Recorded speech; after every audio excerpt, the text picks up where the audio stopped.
Hello friends, welcome to your channel catalyst Soni and this is Soni Singh. Friends, आज मैं BEd first year का जो है जीन पियाजे के जो सिद्धांत है वो लाई हूँ। आप जैसे जानते हैं कि आपको जो है पाइगेट की थ्योरी, कोलबर्ग की थ्योरी, वाइगोस्की की थ्योरी, एरिक्सन की थ्योरी, ये सारे अच्छे से करने हैं। तो एरिक्सन का हम लोग कर चुके हैं, अब हम लोग पाइगेट की थ्योरी करेंगे। पाइगेट ने क्या बोला है कॉग्निटिव डेवलपमेंट के बारे में, तो आइए देखते हैं। देखने से पहले फ्रेंड्स मैं बता दूं, जो भी हमारे चैनल पे नए हैं चैनल को सब्सक्राइब कर लीजिए एंड बेल आइकन को भी हिट कर दीजिए। यहाँ पे BEd first year, BEd entrance के क्लासेस कंडक्ट करवाए जाते हैं। चलिए स्टार्ट करते हैं। देखिए यहाँ पे जीन पियाजे का सिद्धांत एक्चुअली में ये है क्या, पहले उसको जानते हैं और कितने स्टेजेस इन्होंने बताए हैं।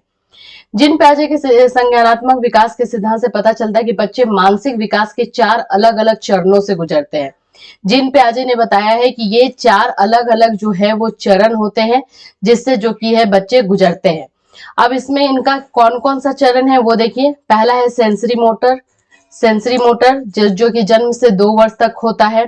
फिर हमारा दूसरा जो है प्री ऑपरेशनल चरण होता है जो कि 2 से 7 वर्ष तक का है। फिर है कॉन्क्रीट परिचालन चरण जो कि हमारा फिर से 7 से 11 का है। फिर हमारा आप देख सकते हैं औपचारिक परिचालन चरण जिसको कि हम फॉर्मल भी बोलते हैं, फॉर्मल ऑपरेशन। तो ये फॉर्मल ऑपरेशन जो है 12 ईयर से ऊपर के बच्चों के लिए, एडोलेसेंस के बच्चों के लिए। तो ये सारे जो 4 स्टेजेस है जीन पियाजे ने बताए हैं कि बच्चे का जो मानसिक विकास होता है इन चारों चरणों के अकॉर्डिंग ही होता है। आइए थोड़ा और डिटेल में जानते हैं ये क्या है। पियाजे का मानना था कि बच्चे सीखने की प्रक्रिया में सक्रिय भूमिका निभाते हैं, छोटे वैज्ञानिकों की तरह काम करते हैं क्योंकि वे प्रयोग करते हैं। एक्चुअली पियाजे ये मानते हैं कि बच्चे जो है खुद से एक्सपेरिमेंट कर करके सीखते हैं और हर सीखने का हर एक स्टेज होता है, हर एक चरण होता है और उसी में वो उसके अकॉर्डिंग सीखते हैं। अब यहाँ पे पियाजे ने अपनी सिद्धांत को विकसित कैसे किया। क्वेश्चन यही आता है, कभी कभी क्रिटिसिज्म करने के लिए भी क्वेश्चन आता है कि ऐसा क्या किया पियाजे ने कि इनकी थ्योरी को इतना ज्यादा क्रिटिसाइज किया गया। देखिए, पियाजे का जन्म 1800 के दशक के अंत में स्विट्जरलैंड में हुआ था और वो एक असामयिक छात्र थे। जब वो सिर्फ 11 साल के थे तब उसने अपना पहला वैज्ञानिक पत्र प्रकाशित किया।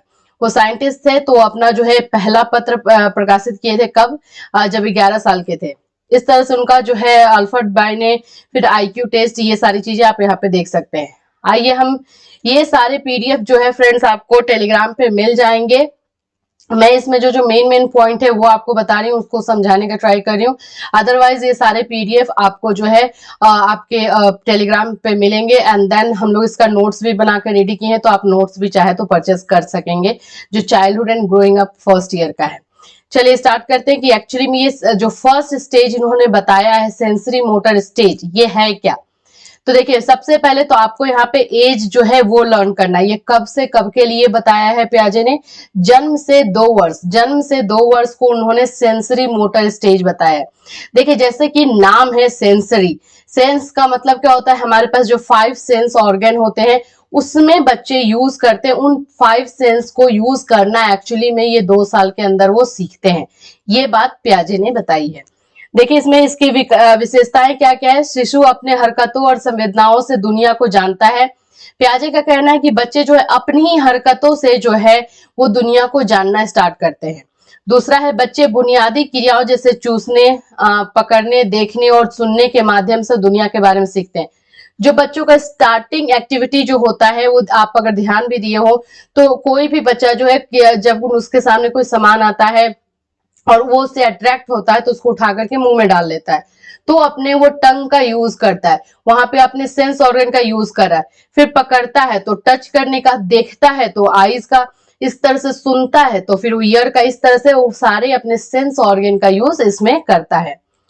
शिशु सीखते हैं चीजें की चीजें मौजूद रहती है भले ही उन्हें देखा नहीं जा सकता। बच्चे जो है धीरे धीरे सीखते ही जाते हैं और चीजों से ही सीखते हैं। जितनी भी चीजें उनके सामने आती है उससे वो सीखते रहते हैं। वे अपने आसपास के लोगों और वस्तुओं से अलग प्राणी होते हैं। बच्चे जो है, जो उनके आसपास में चीजें रहती हैं उनसे अलग होते हैं और उनसे हर एक चीजों से जो है वो सीखते रहते हैं। तो ये रहा पियाजे का फर्स्ट चरण जो सेंसरी मोटर है। इसके बाद और भी इसमें और डिटेल से दिया हुआ है, आप इसको देख लेंगे। मेन टॉपिक जो है मैं आपको बता दे रही हूँ। सेकेंड आइए, सेकेंड स्टेज जो है प्री ऑपरेशनल स्टेज है जिसका एज जो है 2 से 7 साल के लिए पियाजे ने बताया है। यहाँ पर इसमें क्या क्या चीजें होती है वो हम देखते हैं। बच्चे प्रतीकात्मक रूप से सोचना शुरू करते हैं और वस्तुओं का प्रतिनिधित्व करने के लिए शब्दों और चित्रों का उपयोग करना सीखते हैं।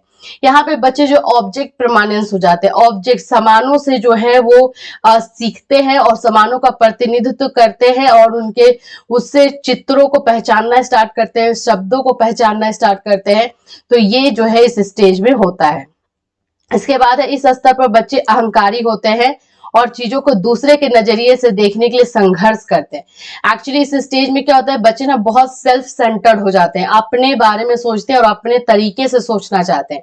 अगर उनको दूसरा कोई कुछ बताता है तो वो सुनना नहीं चाहते और बहुत स्ट्रगल करते हैं दूसरे की बातों पे बिलीव करने में। जबकि वे भाषा और सोच के साथ बेहतर हो रहे हैं, मतलब कि ऐसा है कि जैसे सेंसरी मोटर में वो बोल नहीं पाते हैं, लैंग्वेज का यूज नहीं कर पाते हैं, लेकिन इस स्टेज में तो करते हैं, लेकिन फिर भी वो जो है वे चीजों के बारे में बहुत ही ठोस शब्दों में सोचते हैं। तो ये सारी चीजें जो है आपके सेकेंड स्टेज में होता है, प्री ऑपरेशनल स्टेज, जिसका एज है 2 से 7। अब आइए देखते हैं कॉन्क्रीट परिचालन, that means concrete operational stage. ये क्या है, इसका एज पहले देखिए 7 से 11 साल के है। इसमें आप समझ गए कि बच्चे जो है स्कूल गोइंग हो जाते हैं। तो इसमें बच्चों की विशेषताएं क्या होंगी अकॉर्डिंग टू पियाजे थ्योरी। इसमें पियाजे ने बताया कि इस अवस्था के दौरान बच्चे ठोस घटनाओं के बारे में तार्किक रूप से सोचने लगते हैं। यहाँ से इनकी रीजनिंग जो एबिलिटी होती है, तार्किक आर्ग्यूमेंट, तर्क वितर्क करना, वो यहाँ से इनकी स्टार्ट होती है और यहाँ से उस तरह से वो सोचना स्टार्ट करते हैं। दूसरा है वे संरक्षण की अवधारणा को समझने लगते हैं। उदाहरण के लिए एक छोटे चौड़े कप में तरल की मात्रा एक लंबे पतले गिलास के बराबर होती है। वो यहाँ पर क्या होता है कि बाकी सारे कॉन्सेप्ट को समझने लगते हैं, लंबा छोटा जो चौड़ा हो गया, लंबाई हो गई, ये सारी चीजों को वो सोचने लगते हैं, समझने लगते हैं। उनकी सोच अधिक तार्किक और संगठित हो जाती है, लेकिन फिर भी बहुत ठोस होती है।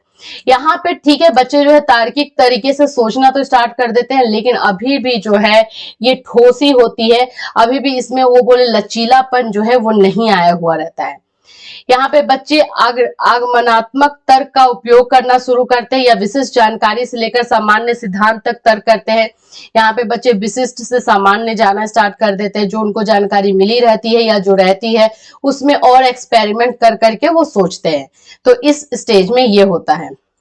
अब यहाँ पर देखिए, अब आते हैं लास्ट जो है हमारा औपचारिक परिचालन, जिसको कि हम लोग बोलते हैं फॉर्मल ऑपरेशनल जो स्टेज होता है। इसमें बच्चे क्या क्या करते हैं, ये स्टेज आप देख लीजिए एडोलेसेंस का है। ऑलरेडी हम जानते हैं कि किशोरावस्था में बच्चों की मानसिक स्थिति फिजिकल और मानसिक दोनों तरीके से चेंज होता है। तो इसकी विशेषता क्या क्या है अकॉर्डिंग टू पियाजे थ्योरी। इस स्तर पर किशोर या युवा वयस्क अमूर्त रूप से सोचने लगते हैं और काल्पनिक समस्याओं के बारे में तर्क करते हैं। यहाँ पे बच्चे जो हाइपोथेटिकल जो सोच होता है ना, काल्पनिक तौर पे, वहां से भी सोच करके अपनी समस्याओं का समाधान निकालने लगते हैं।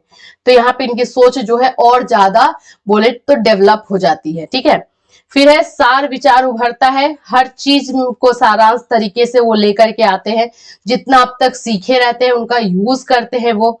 फिर एक किशोर नैतिक, दार्शनिक, नैतिक, सामाजिक और राजनीतिक मुद्दों के में अधिक सोचने लगते हैं, जिनके लिए सैद्धांतिक और अमूर्त तर्क की आवश्यकता होती है, क्योंकि यहाँ से रीजनिंग एबिलिटी इनकी फुल्ली डेवलप हो गई रहती है। तो ये जो मोरल वैल्यूज है, जो फिलोसफी है, जो सोशलिज्म है, राजनीतिक मुद्दे हैं, ये सारे मुद्दों में अपनी बोल सकते हैं कि व्यू पॉइंट जो है आगे रखने लगते हैं, तर्क वितर्क करने लगते हैं, क्योंकि ऑलरेडी रीजनिंग एबिलिटी इनकी डेवलप हो गई रहती है। तो इसके अकॉर्डिंग, जो पियाजे के अकॉर्डिंग, ये 4 स्टेजेस है, जो कि हर एक बच्चा इन चारों स्टेजेस से गुजरता है और तब उसका डेवलपमेंट होता है। पियाजे के सिद्धांत के अंतिम चरण में तर्क में वृद्धि, निगमनात्मक तर्क का उपयोग करने की क्षमता और अमूर्त विचारों की समझ शामिल है, और ये सारी ये चौथे स्टेज में होता है। अभी देखिए इसको और थोड़ा डिटेल से है, आप आगे जाके देख लीजिएगा। तो ये रही पियाजे की थ्योरी, जिसको चारों स्टेजेस को मैंने आप लोगों को समझा दिया है। अब इसके बाद से जो है नेक्स्ट क्लास हम लोग कोलबर्ग की थ्योरी करेंगे, उसको समझेंगे। थ्योरी को समझना बहुत जरूरी है कि एक्चुअल में जो है वैज्ञानिक कहना क्या चाहता है, और उसको याद रखेंगे तो आप कहीं भी उसको लिख सकते हैं। फिर मिलूंगी दूसरे वीडियो के साथ। Till then have a nice day.